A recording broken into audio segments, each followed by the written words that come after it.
Good afternoon. Quick question before I start. How many of those coffee shop chains you see on the high street, how many of those started with one single individual shop? Yeah, pretty much all of them. And how many of those owners that started them up complained about having too much money? None of them. So if you're here today to find out how to open a coffee shop, bootstrap a coffee shop or open a coffee shop without too much money, then you are in good company, because lots and lots of people have done it before you. And today I'm going to share with you some clever ways to make your money go quicker. Further, not quicker. Your money will go really quick. Don't worry about that. Some clever ways on how to make your money go further, and some things that you must do and you must not do to be successful. So first off, let me introduce myself. My name is Andrew Bowen. I am one half of the Coffeepreneurs, with Claire, my wife, who stood over there. We are the authors of this book, the world's best-selling book on how to open a coffee shop. I know it sounds a bit of a brag, but actually it is the truth. It sells really well all over the world. And we work with independent and coffee shop chains to start up, expand, and ultimately to potentially sell all over the world. And we run a course, a club called the Startup Coffee Shop Club, which there's a leaflet on your table, on your chair, which I'll talk a little bit more about later in the presentation.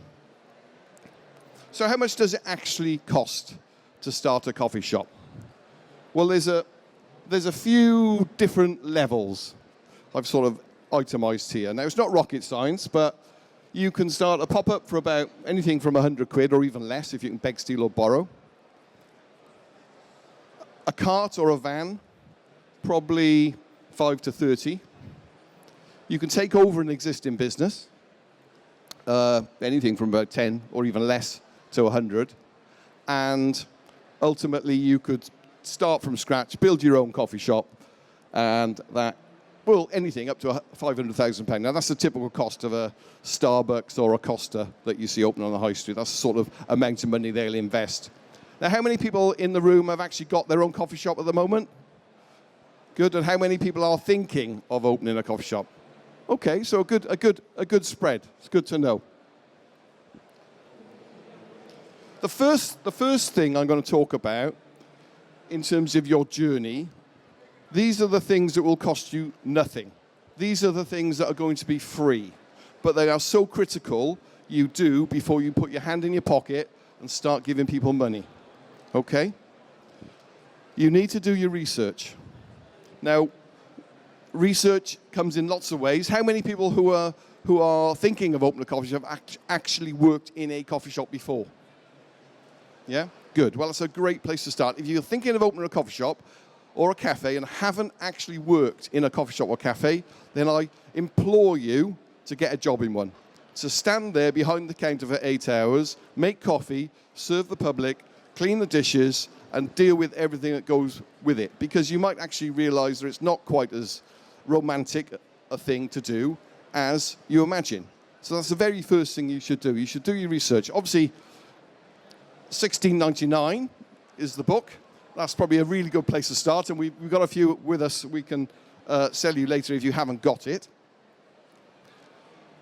When you've done your research, keep on doing the research, and a bit of a watch out on the research. The internet is full of stuff, yeah? There are lots of articles on the internet that if you follow and don't just at face value, you will definitely go bust.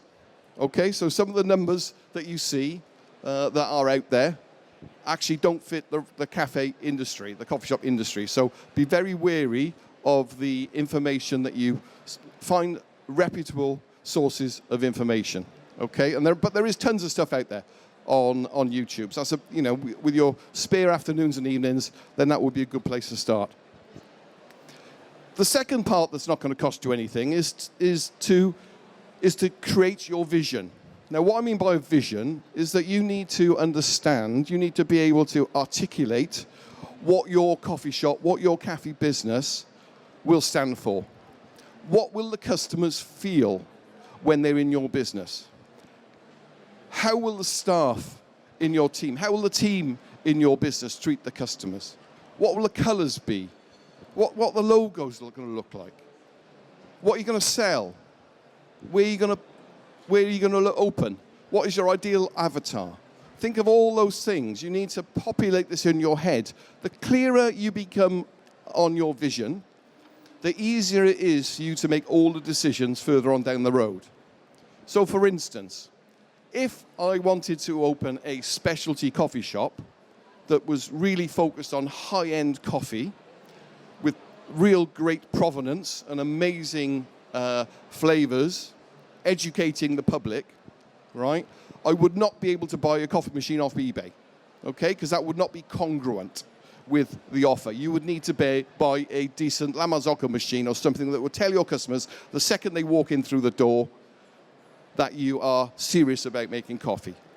So that's the importance of the vision and the clarity of that vision. So do not spend a penny until you have that really clear. You will need that vision for lots of things, whether it's speaking to landlords, investors, or family and friends. Your family and friends will come into play in this a lot, because you will need to talk to your family and friends around your vision and what you plan to do. They might even be able to support you financially. They might even know somebody who can help you with the build.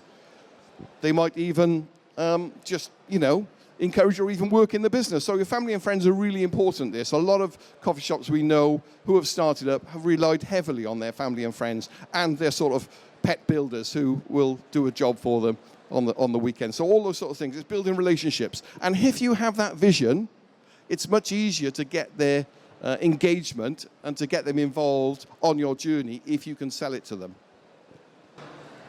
So the first type of the first startup bit of coffee shopping that I talked about earlier in the sort of 4 stages was the pop-up. So what is a pop-up? Well, a pop-up can be a table outside your front door, effectively. It could be a table at a charity event. It could be selling coffee at a football match. It could be you could go to a farmer's market. You could just stand there behind a table and start selling coffee. And all you need, effectively, is a filter coffee machine, some hot water, and some coffee. And what about a great business idea if you went around your local area, got a couple of bags of coffee from each of your local roasters, and then set up in your local farmer's market and curated those coffees, brewed them for the customers, and sold the coffee as well. That would give you a really good start, a good understanding of what it feels like to actually stand there and sell. In terms of other people's businesses, once you've got this reputation, once you've done this for a bit, once you've been to the farmer's market and you've got a bit of branding, you're building a reputation and you're building your social media following, because that is something else that is really, really critical and often overlooked by people starting up, is that because they might not be on socials themselves, they forget the power of social media. So something you should do is to ensure in the startup phase that you start building a social media following very early on. So claim all your Instagram pages, claim all your TikTok. And interestingly enough, people don't want to know necessarily about what coffee you're serving, they want to know about you. So the more you can personalize your socials, the better you're going to get. So don't forget that. That's pretty much nothing, costs you nothing. Once you've got your pop-up, once you've done that, when you've done that a few times and you've built a bit of a reputation, what will happen, and what we've seen happen time and time again, is that you'll get opportunities. Because people will think, oh, that looks really good. That would fit in the front of my shop, or that would fit at my event. Or I'm having a wedding and we'll need a coffee cart or something like that. And we were in Munich recently, and we saw a pop-up coffee shop in the front of a hi-fi store. So obviously, the owner of the hi-fi store thought, well, actually, it's quite a good idea. I've got a bit of space. This guy's selling nice coffee. I can let him have a bit of space, and my customers will be happier. They'll spend a bit more time with the coffee as they're choosing their hi-fi. And it was a win-win for them. So those are the sort of opportunities that you're gonna get if you get your ducks in line with that. The next step up in terms of starting up is a cart or a van, a coffee cart or a coffee van. Again, a lot of people, have you heard of who's heard of Blank Street Coffee? Yeah, they started as a coffee cart not that long ago, and now they're everywhere, yeah? So I went on to eBay this morning, and the cheapest coffee cart I could find on there, fully equipped, everything, grinders, coffee machine, water, hot water, all the gubbins, was about $6,000, okay? And a van, cheapest one on eBay, was, I think there was about $6,000 or $7,000 what I would pay, I would actually have a go at. There was some really, really horrible ones, but there was one that looked half decent that you could have a proper business for about $7,000. They're massively low risk as well. And the reason is that they hold their value. So if you spent your $7,000 or $8,000 on a cart or a van, tried it, didn't like it, or wanted to move to the next stage, you could sell that cart or a van for pretty much what you paid for it. Okay? They do hold their value. A couple of watch-outs, which you might not have considered in terms of having a cart or a van. You will need somewhere to store it. You will need somewhere with electricity, and it will need to be protected from the frost. You don't want, rocking up on a winter's morning to a frozen coffee machine, so you'll need to think about that. Obviously, if it's somebody else's unit, that's not an issue. Somebody else's business, that's better. And you will need to pay for pitches. You see, if you want to go in a farmer's market or go to a festival, you will need to pay for pitches.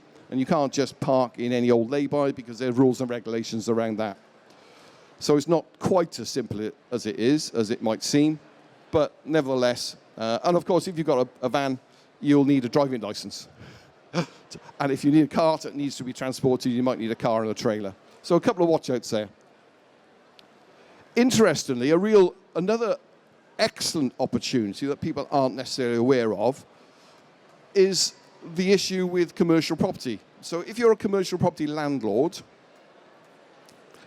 and your unit becomes empty, after 3 months, you're liable to pay business rates. Okay? So there are a lot of landlords out there who are happy to let a pop-up take over their unit and allow the person running the pop-up to pay the business rates. So you could effectively go into a bricks and mortar unit with a cart, wheel it in there, open the doors, and you've got pretty much a coffee shop without any commitment or without a massive amount of money being spent on send leases and legals, all that sort of stuff. So you see that at Christmas as well. You see at Christmas time in the shopping centres all over the country, you send these little Christmas shops turn up for about 3 months and then close down. That's what the landlords are doing there. They're just getting people in, so they're saving themselves the business rates and also the business rates for 3 months after the unit is empty. All the things I've talked about so far are short-term. So because they're short-term, they're low risk, okay? But with low risk becomes low security. So if you're operating a cart or a van or a pop-up somewhere and you don't own the property and you haven't got a long-term lease, then people could turn around tomorrow and say, thanks very much, Andrew, that's enough, I've got somebody else. So you end up with less security. So it's just be aware of that. Sometimes the low risk is great to get you in, but you do need, if you're going to put a lot of effort into something, you're going to put a lot of your heart and soul into building a coffee shop and getting your customers in, the last thing you want to be doing really is for somebody to say, right, thanks very much, you're going to be closing in 3 months because you haven't got a lease. So just bear that in mind. It's a great way of getting started, but these things have got that caveat.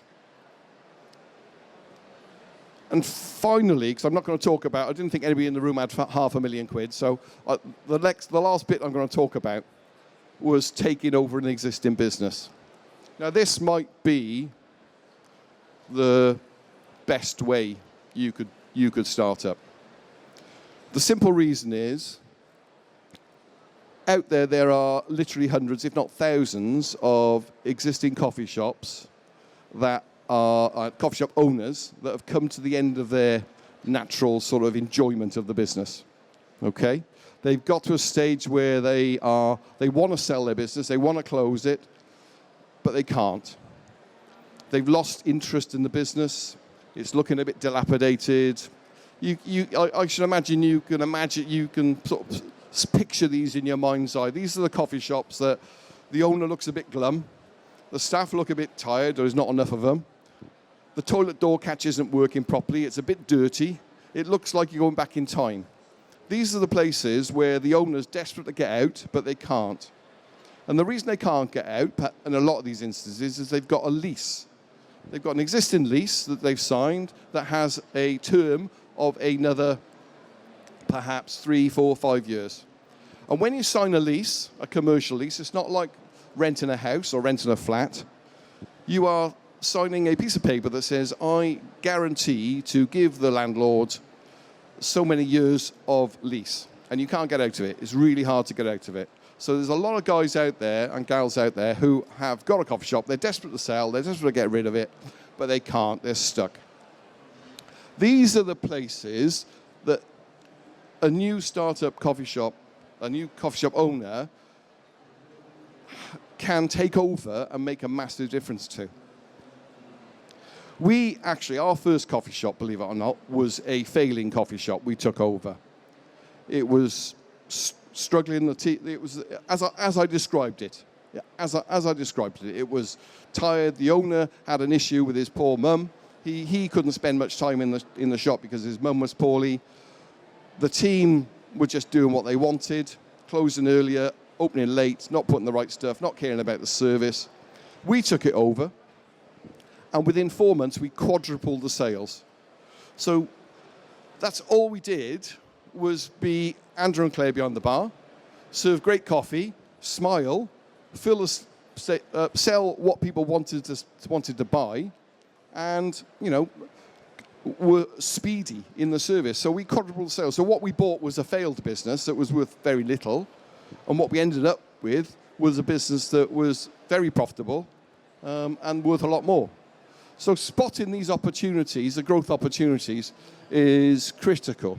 And there's lots of deals to be done as well. There's lots of ways to structure the deal without any money almost. So if you go onto businesses for sale, you'll see literally hundreds of coffee shops and cafes for sale.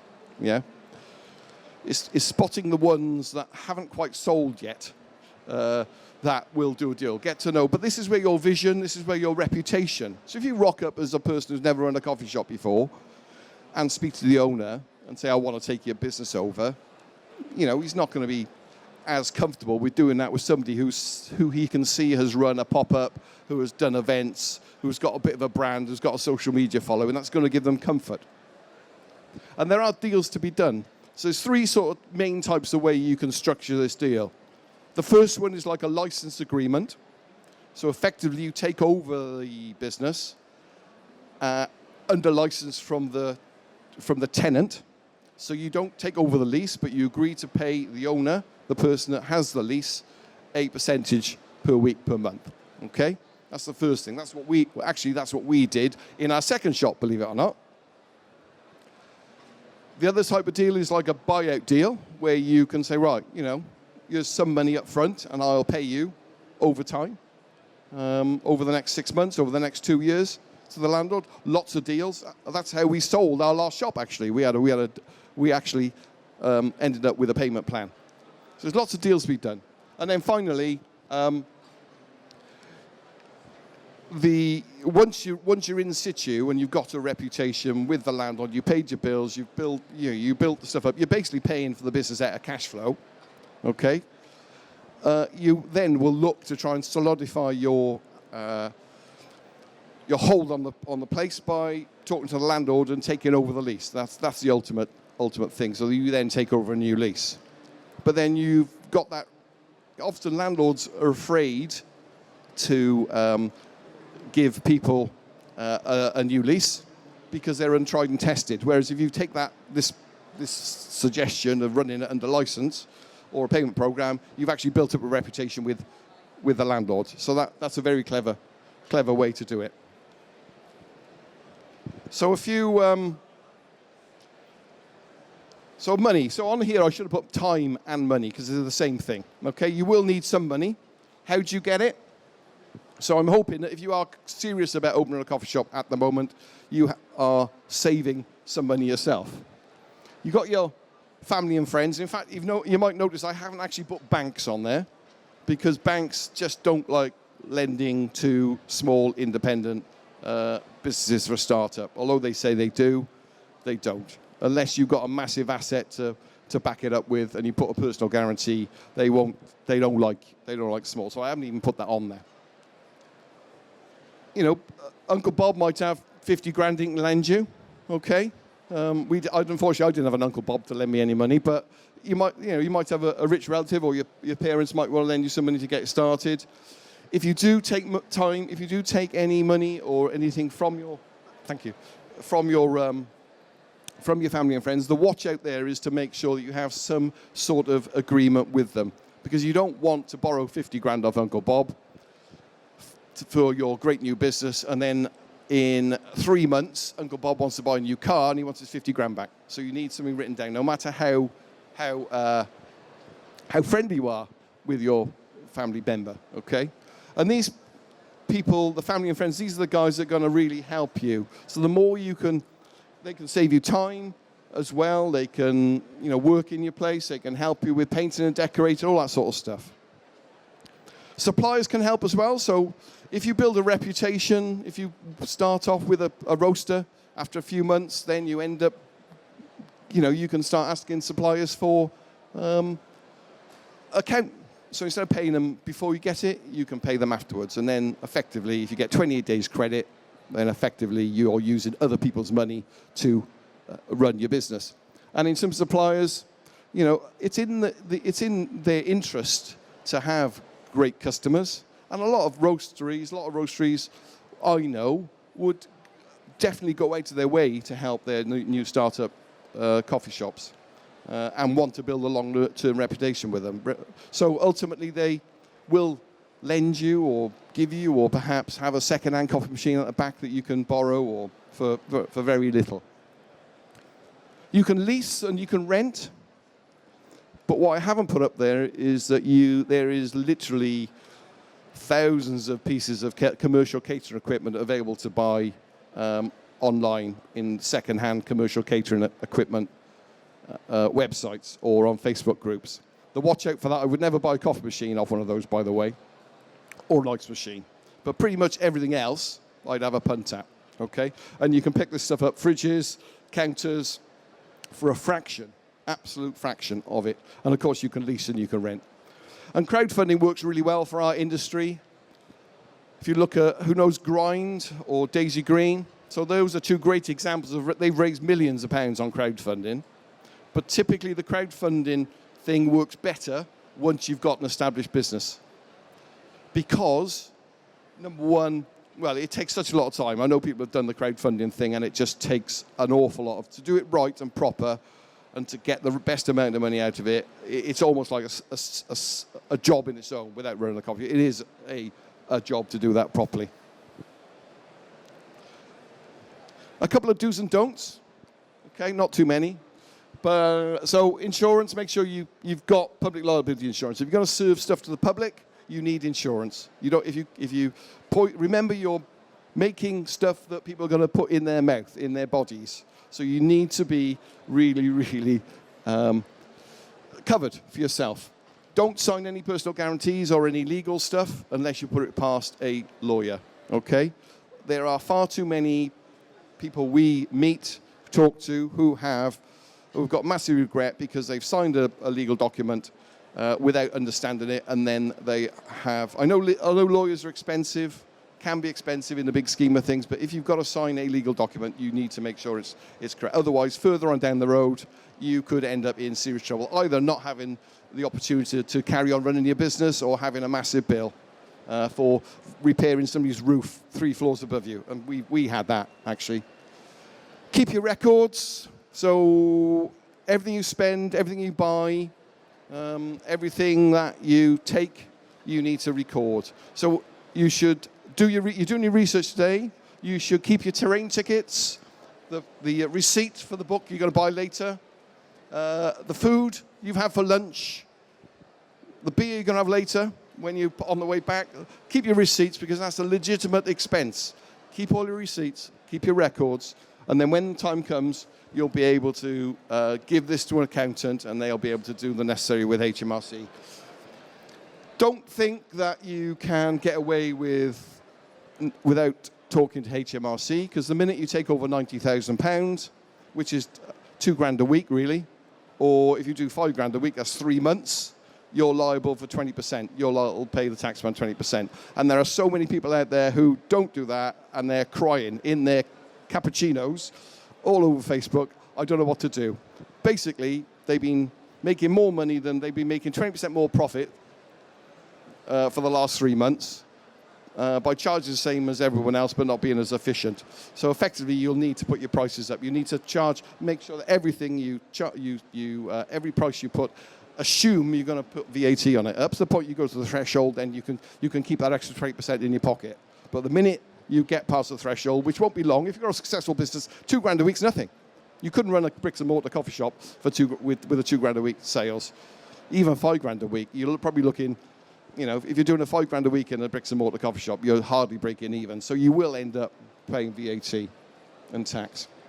And then finally, EHO and public health. You need to make sure that you register with the EHO and the public health department, and they will be really helpful for you, but you don't want to think, well, I won't bother doing it, because they'll turn up on day 1 or day 2 and they'll be all over you like a ton of bricks, and they might, ultimately you'll end up with bad PR. They'll give you a 0 rating and you'll end up regretting that forever. So make sure you have got to register your business in the UK as a food business, and that's critical.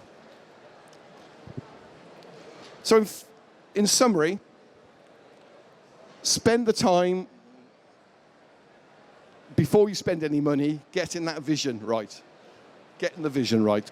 Being really, really clear. Get your 30-second speech. Who's heard of an elevator speech? Anybody heard of that? So that's old management speaker. So as old I am. But that's a 30-second speech. So imagine you're locked in an elevator for 30 seconds between floor, and you've got to tell somebody what you're doing, what your business is all about. You need to have that really battened down so you can tell people what are you going to be famous for? What are you going to be famous for?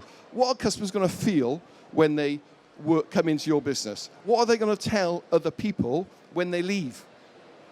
What are they going to say? That was the best I've ever had. That was the most amazing. What are they going to say?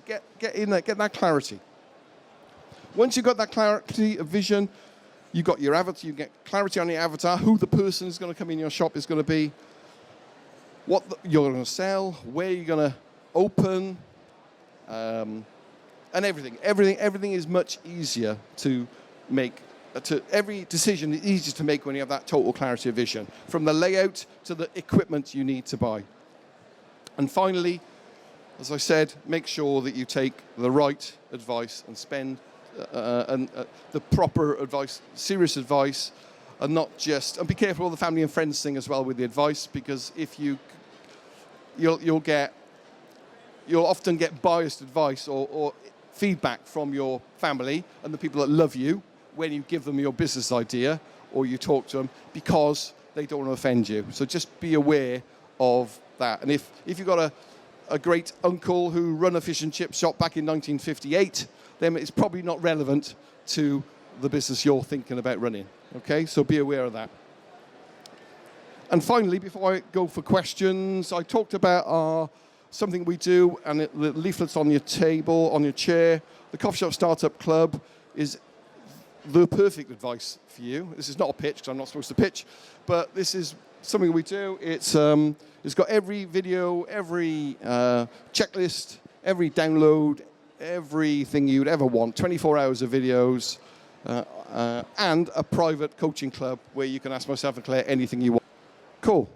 Well, thank you very much. You've been brilliant. So I'm not going to ask any, if there is, I've got time for a couple of questions, but after that we're going to just go around the corner past Nature Pack. There's a little stand there. We're going to stand in there. If anyone wants to come and talk to us or buy a book, we'll be around there. Okay?